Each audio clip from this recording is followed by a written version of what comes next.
আসসালামু আলাইকুম, সবাই কেমন আছেন? আল কোরআনের আলোকে জীবন, ধর্ম এবং বিশ্বাস সিরিজের চতুর্থ পর্ব। ইতিপূর্বে 3টি পর্বে আমি আলোচনা করেছি।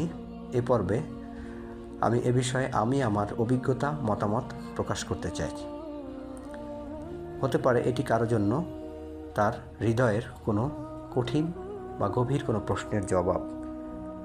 আল্লাহ তাআলা কি বলেছেন?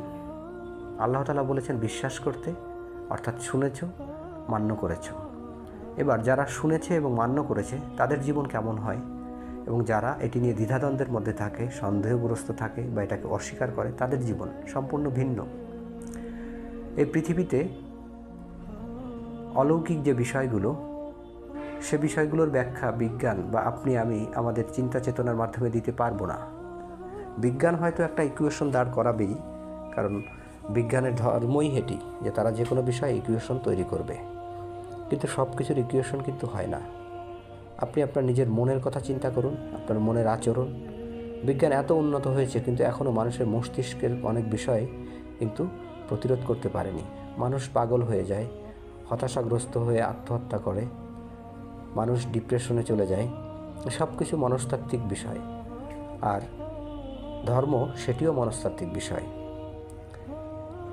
এবার আমি উল্লেখ করেছি যে আপনি ধর্ম, এর সত্যতা, পরকালের জীবন, এ সকল বিষয়ে যদি আপনি প্রশ্নের উত্তর খোঁজেন, তাহলে আপনাকে খুঁজতে হবে একমাত্র পবিত্র আল কোরআনের মধ্যে, কারণ এটি আল্লাহর গ্রন্থ। আপনি মানুষের গ্রন্থে যতই যাবেন, আপনি কখনো পরিপূর্ণ আস্থাশীল হতে পারবেন না, কারণ আপনার দৃশ্যমান অনেক মানুষের মধ্যেই আপনি অনেক বিভ্রান্তি দেখছেন, অনেক বিরোধী আচরণ দেখছেন। আপনারই মানব সমাজের, আপনারই সমজাতীয় একটি গোষ্ঠী বা বৃহৎ একটি গোষ্ঠী, সেই মানুষের প্রতি আপনার আস্থা কখনো পরিপূর্ণ হতে পারে না। আর আল্লাহ তাআলার উপর আস্থার বিষয়ে আপনার অন্তরের মধ্যে দ্বিধাদ্বন্দ্ব কিংবা বৈপরীত্য অনুভব করে আপনি পবিত্র আল কোরআন অধ্যয়ন করুন। এর প্রতিটি ধাপ বোঝার চেষ্টা করুন, আপনি উপলব্ধি করবেন, আপনার মনের অধিকাংশ প্রশ্নের উত্তর পেয়ে যাবেন। সবচেয়ে গুরুত্বপূর্ণ বিষয় হচ্ছে পবিত্র আল কোরআন অধ্যয়নের মধ্য দিয়ে আপনি উপলব্ধি করবেন যে এই গ্রন্থ কোনো মানুষের রচনা হতে পারে না।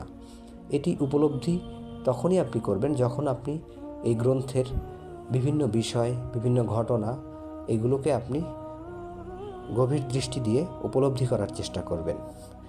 এই যে আমরা বিভিন্ন বিষয় বর্ণনা করি, বৈজ্ঞানিক ব্যাখ্যা, কোরআনের শব্দ হরফের তারতম্য, এই সব দিয়ে আমরা একটা বিশ্বাস দাঁড় করাতে চাচ্ছি, কিন্তু বিশ্বাস আসলে অল্প সময়ে গড়ে ওঠে এমন কোনো বিষয় না। এটি দীর্ঘ প্রচেষ্টা